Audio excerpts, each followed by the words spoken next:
እሺ እናመሰግናለን። እንግዲህ 13ኛ ቀን የዘመቻ አንድነት ውሎን ለመስማት እዚህ ተገናኝተናል።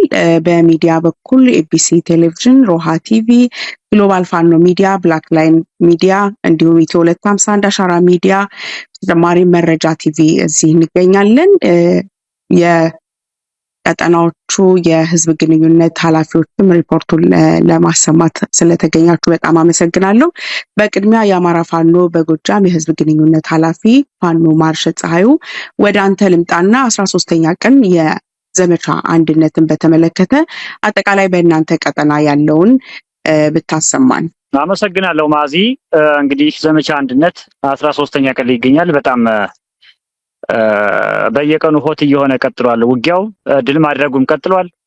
በጠላት ላይ የቁሳዊና ሰዋዊ ኪሳራ ማድረሱም ቀጥሏል። የሞራልም የፖለቲካም አጠቃላይ የስነቦና ብልጫ እየወሰድን ነው በጠላት ላይ የምንገኘው።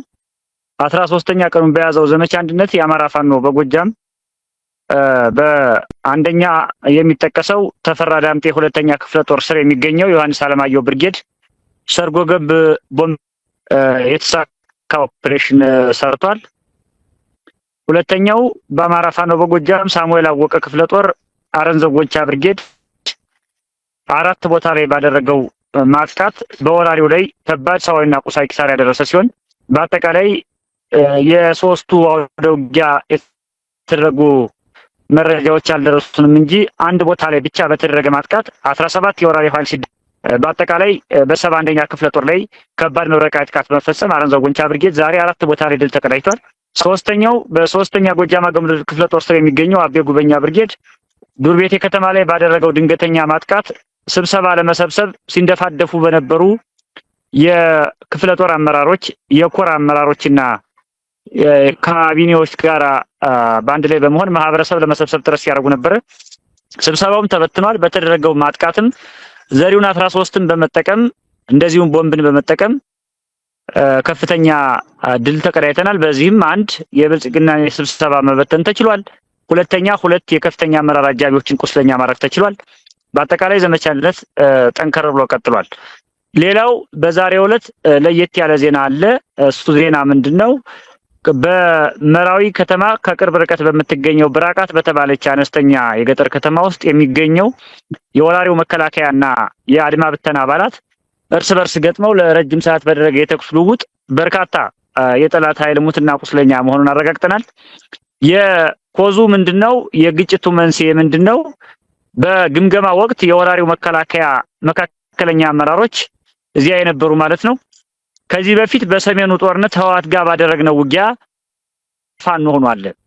አሁን ደግሞ የአማራ አድማ ብተናም ስልታቸው ነው አማራዎች እንጂ መልሶ ፋኖ መሆኑ አይቀርምና ተተኳሽና መሳሪያ ለምን መሰጠት የለበትም። እንዲያውም በውጊያ ሰዓት ከጀርባ እየመታን አድማ ብተናውን እየመታን ከጀርባ ትጥቁን እየማረከን አድማ ብተና የሚባለው መጨረስ አለብን የሚል ግምገማ አንድ ከፍተኛ መካከለኛ የክፍለ ጦር አመራር ማቅረቡን ተከትሎ ነው የአማራ ተወላጅ የሆኑ የመከላከያ ሰራዊት አባላትና የአድማ ብተናው ሙሉ በሙሉ ወደ ጸብ ተቀይሮ ከ6 ሰዓት ጀምሮ በተደረገ የተኩስ ልውውጥ በከባድ መሳሪያ በዙ ሳይቀር በፔምፒና በዲሽቃ ሳይቀር በተደረገ የተኩስ ልውውጥ በርካታ የጠላት ደርስ በስሙትና ቆስለኛ የሆነው ማለት ነው።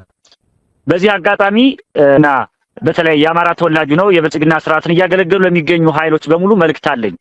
የዛሬው የብራቃቱ የእርስ በርስ ውጊያ የአማራን ፖለቲካና የኢትዮጵያን የፖለቲካ አስተላለፍ በግልጽ ቁልጭ አድርጎ የሚያሳይ ነው። ይሄ ማለት ምንድነው? የአማራ ተወላጅ የሆነ ሁሉ በአብይ አህመድ ቋንቋ የሚገለጸው ፋኖ ተብሎ ነው። ካድሬም ይሁን ሚኒስቴርም ይሁን ደህንነትም ይሁን ኢታማጆርም ይሁን እግረኛ ተዋጊም ይሁን ምንም ይሁን ምን ፋኖ ነው ተብሎ ነው የሚፈረጀውና ትክክለኛ የአብይ አህመድ የወራሪው ኃይል በዛሬው ዕለት ያስተላለፈው መልእክትም ይሄንን ነው። የኋላ ኋላ ፋኖ መሆናችሁ ስለማይቀር ከጀርባ በውጊያ ሰዓት እየመታን መሳሪያውን እንቀበልና አድማ ብተና እንደምስስ የሚለው ሐሳብ አድማ ብተናው ከዚህ በፊት እኔም እንደገለጽኩት እኛም እንደምናምነው እውነቱም እንደሚያሳየው ከሆነ የአብይ አህመድን ወራሪ ኃይል በክተት አዋጅ በሳምንት ባልሞላ ጊዜ ውስጥ በየአካባቢያችን ያለውን ኃይል ስንውጠውና አባይን ተሻግረን ወደ አዲስ አበባ ጉዞ ስንጀምር እርግጠኛ ሆኜ መናገር የምችለው አድማ ብተና አማራ ተወላጅ የሆነው አሁን የና አብይ አህመድ ኃይል ከኛ እንግዲህ እንደው ብልጽግና እንደሚሰለፍ ምንም ጥርጥር የለውም። ይሄንን እና አብይ አህመድ ዘቡ ከወዲሁ በስትራቴጂ የማጥፋትና የማጥቃት ስራ ነው እየሰሩ ያሉት። የኔ ጥሪ የሚሆነው ታያመሻሹበት ይላል ያገሬ ሰውና የማታድሩበት የማያሳድራችሁ የብልጽግና ቤት ውስጥ ምን ልታረጉ ነው የምታመሻሹበት? አድማ ብተናዎች ካድሬ ሆናችሁ ከአዲስ አበባ እስከ ባህር ዳር ከባህር ዳር እስከ ወረዳ ከተሞች ድረስ በፔምፔና በዙ ተደብቃችሁ ያላችሁ የአማራ ተወላጆች የማታድሩበት ቤት ለምን ታመሻሻላችሁ? የሀገሪቱ የፖለቲካ መልክ እየተቀየረ የሀገሪቱ የኃይል አስተላለፍ እየተቀየረ የአማራ ፖለቲካ ከሰላማዊ ትግል አንስቶ ወደ ጠመንጃ አድጎ ጠመንጃው ሚሊዮን ጠመንጃ ጠንካራና የተባበረ ክንድ አፈርጥሞ ባለበት በዚህ ወቅት ከአብይ አህመድ ጋር ተሰልፋችሁ ለመሞት ነው ወይስ ምን አይነት የፖለቲካ ግብ ልታሳኩ ነው? ዛሬ በፔምፔ በመድፍና በታንክ ተደብቃችሁ የምትዞሩት የሚል መልእክት አለኝ። ስለዚህ ወደፊት የቀነ ጊዜ ገደብ እናስቀምጣለን። በመናስቀምጠው ቀነ ገደብ ሁላችሁም በየአካባቢያችሁ ወደሚገኘው የፋኖ ወገናችሁ እንድትቀላቀሉ የያዛችሁ ይዛችሁ እንድትቀላቀሉ ለማለት እወዳለሁ። በተረፈ ወደ አካባቢያችን ዘልቆ የገባውን ሀብት እያወደመ ያለውን ንጹሃን እየጨፈጨፈ ያለውን የአብይ አህመድን ወራሪ ኃይል ለአንድና ለመጨረሻ ጊዜ ደምስሰን 4 ኪሎ የምንገሰግስበትና ለኢትዮጵያውያን የሚመች ስርዓት የምናመነጭበት የምንወልድበት የምንገነባበት ጊዜ ሩቅ አይሆንም የሚል መልእክት አለኝ። አመሰግናለሁ። በጣም አመሰግናለሁ ፋኖ ማርሸት። እንደው ከዚህ ጋር ተያይዞ ከመቋጨት በፊት ሀሳብህን አንድ ጥያቄ ለማስከተል ነበረ። አጠቃላይ ይሄ ዘመቻ አንድነት ከተጀመረ እንግዲህ ዛሬ 13ኛ ቀኑን አስቆጥሯል። በዚህም ከዚህ በፊት በነበራችሁ ማብራሪያ ወታደራዊ ድሎችን ብቻ ሳይሆን የተለያዩ ፖለቲካዊ ድሎችንም የተቀናጃችሁበት እንደሆነ ተናግራችኋል። የሚታየውም ያ ነው በተለያዩ ግብረ መልሶች ላይና እንደው እንዳጠቃላይ መሬት ላይ ካለው ከነዋሪው ከህዝቡ ከወታደሮች እንደገና ደግሞ ከማህበራዊ ሚዲያ ውስጥ ያለው ግብረ መልስ ምን ይመስላል የሚለውን አጠር አድርገህ ብትነግረን።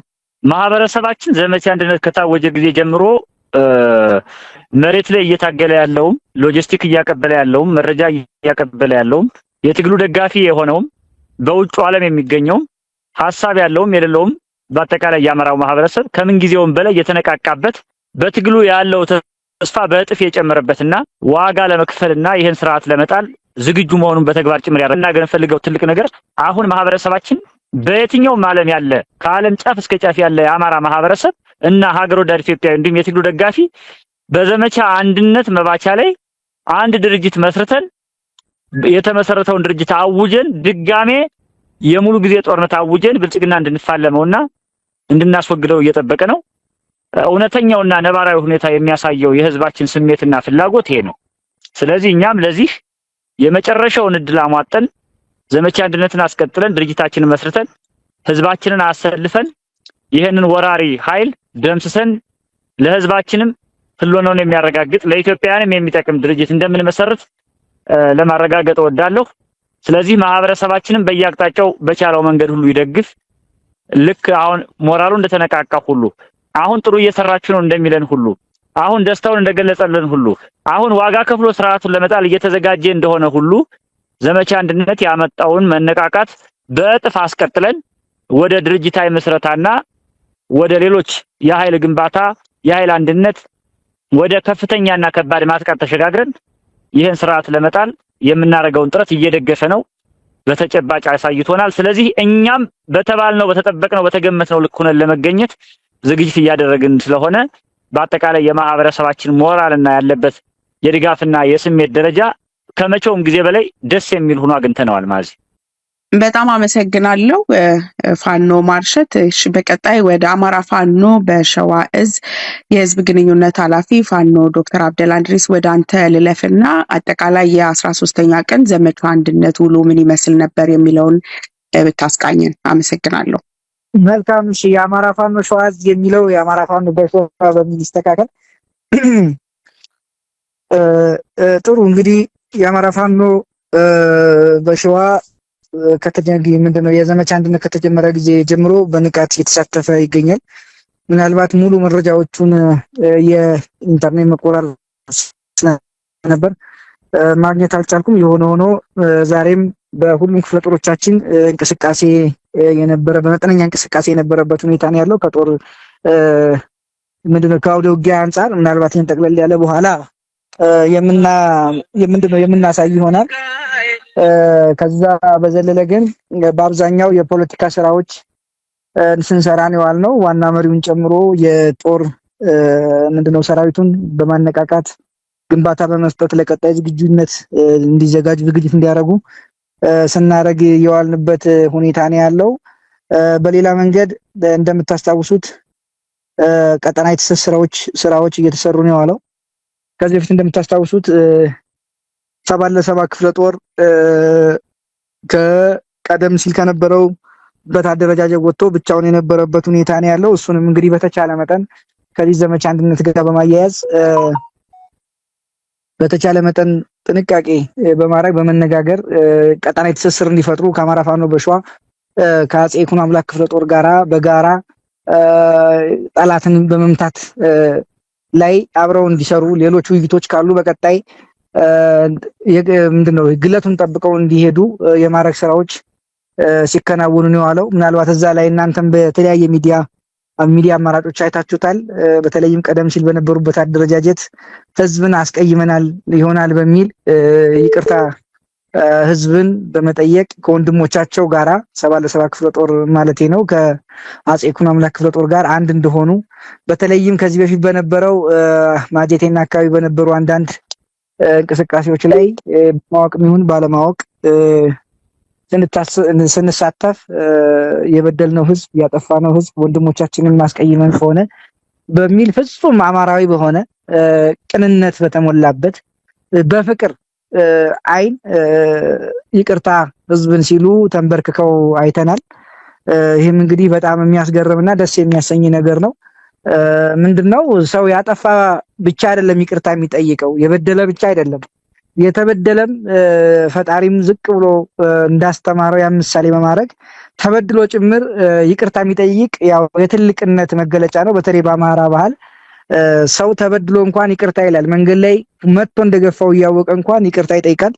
ስለዚህ ማህበረሰቡ ጋር የነበረውንም የፍቅር እይታ እንዳያችሁት ነው። በጣም ደስ የሚል ማህበረሰባቸው ጋር አብረው ውይይት አድርገው ሁለቱ ክፍለ ጦሮች በጥምረት ጠላትን ለመምታት በሚያስችል ደረጃ በትብብር ለመስራት ስምምነት ላይ በመድረስ ከህዝባቸው ጋር አብረው ሲዋዋሉ አብረው ምንድነው ተሐድሶ ሲያደርጉ አይተናል። ምናልባት ቀጣይም እንግዲህ የሚሄዱ ውይይቶች ንግግሮች ካሉ እሱም አንድ በር ከፋች ነው። ባይሆን እንኳን አብረው ጠላትን በመምታት ትናንትና በተቃርኖ ጎራ ሆነው ወደ መተኳኮስ ያመዝን የነበረውን ሙሉ በሙሉ ወደ ወንድማማችነት በመቀየር እንደተመለከት ነው በጥሩ ሁኔታ ህዝባቸውን ሲያወያዩ ሲያነቃቁ፣ ሰራዊቱም ሲነቃቃ ሲጨፍር በደስታ ሲላቀሱ ያየንበት ነው። ሌሎችም እንደዚሁ ቀጠናዊ ስራዎች ሲሰሩ ነው የዋሉት። በተለይም ከዚህ ከአንድነት ጋር በተያያዘ ከአማራ ቤት ጋር ሊሆን ይችላል፣ ሌሎች ቀጠናዊ አስፈላጊ የሚባሉ ነገሮች ላይ ንግግር እየተደረገ ነው ያለው ማለት ነው። ስናደርግ ሁሉም ጥረት ሲያደርግ እየተዋለበት ሁነት ነው ያለው። እንግዲህ ቀጣይ ምን ይሆናል የሚለውን የሚቀጥሉት ቀናት የሚወስኑት ነው የሚሆነው። ዞሮ ዞሮ ግን አማራ አንድነት ላይ መቼም አንድ ሳንሆን የምናሸንፈው ትግል ስለማይኖር በርካታ ኃይሎች ጋራ መተባበር በቅንጅት በውህደት የሚሆነው በውህደት በትብብር የሚሆነው በትብብር እያደረግን በተለይም ቀጣይ ለምንሰራው የአማራ ቤት ብዙ ጥቦችን እያስቀመጥን የዋልንበት ሁኔታ ነው ያለው። እንዳጠቃላይ ሲወሰድ ግን ጥሩ አሻጋሪ የሆኑ ሀሳቦች የተነሱ ንግግሮች፣ ድርድሮች፣ ውይይቶች ሲደረጉ የዋሉበት ሁኔታ ነው ያለው። እንዳጠቃላይ በዛሬው ዕለት ያሉት እነዚህን ይመስላሉ። ሌሎችን የአውደ ውጊያ ውሎች በቀጣይ በዜና መልክ ሰርተን የምናስተላልፍ ነው የሚሆነው። አመሰግናለሁ። መልካም። ምናልባት ቅድም አንተ ከመግባት በፊት ለፋኖ ማርሸትም ያነሳው ጥያቄ ነበረ። አንተም ሄደበታል በተወሰነ መልኩ የቀጠና ትስስሩን በተመለከተ እንግዲህ በወታደሩ ዘንድ ያለውን ትልቅ መተባበርና መረዳዳት ነው የገለጽክልና መናበቡን ጭምር። እንደ አጠቃላይ ከዘመቻ አንድነት ጋር ተያይዞ በምታደርጉት የቀጠናዊ ትስስርም እየሰራችኋቸው ባላችሁ የአንድነት ሂደቶች ላይ ህዝቡ ያለው ምላሽ ምን ይመስላል የሚለውን ነገር አንስቼለት ነበር። በዚህ ላይ የምትለን ነገር ካለ አጠር አድርገህ ሂድበት። መልካም አመሰግናለሁ። በድጋሚ እንግዲህ አንቺም እንዳልሽው ህዝባችን የአማራን አንድነት ነው በብዙ ሚሻው ተስፋ ምንም በዚህ በትግል ላይ ተስፋ የሚቆርጥ ማህበረሰብ የለም። ተስፋ የሚቆርጠው በምንድነው? የሚቀየመው የሚከፋው ያን አንድነት ሲያጣ እርስ በርሳቸው ወንድማማቾች ይጣላሉ ይጋጫሉ ብሎ ሲያስብ የዚያን ጊዜ ነው ትልቅ ጭንቀት ውስጥ የሚገባው ማህበረሰባችን ማለት ነው። ለዚህ ደግሞ ዛሬ ማጀቴ ላይ ምናልባት አላክንላችሁ ከሆነ አላቅም በኋላ እናስተላልፍላችኋለን ቪዲዮውን የማህበረሰቡ ምላሽ ምን እንደሚመስል ማየት ነው። ልጆቹ በፍቅር ወድቀው በጣም በትልቅ ጻጻት ውስጥ በሚመስል ነገር ሰራዊቱ እርስ በርሱ ሲላቀስ ማህበረሰቡ ሲያለቅስ የደስታ እንባሲና ሲያነባ ማየት መቼስ የሚገርም ነው። ስለዚህ ማህበረሰባችን እጅግ የሚጠብቀው ነገር አለ። በእርግጠኝነት እንደ ፈጣሪ ፍቃድ እኛም እናሳፍረዋለን ብዬ አላምንም።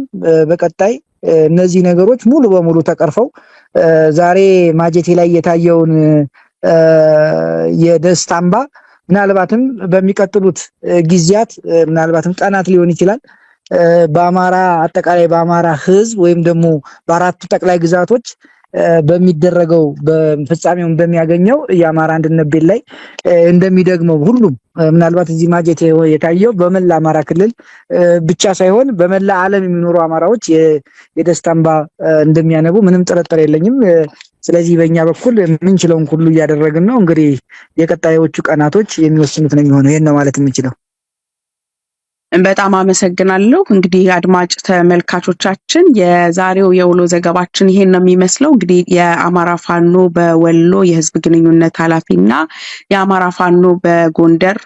የአማራ ፋኖ አንድነት በጎንደር የህዝብ ግንኙነት ኃላፊዎች ኢንተርኔት ምክንያት ልናገኛቸው አልቻልንም። እንዳገኘናቸው እንግዲህ በሌላ ዘገባ ይዘናቸው የምንመጣ ይሆናል። ለዛሬው በያላችሁበት ሰላም።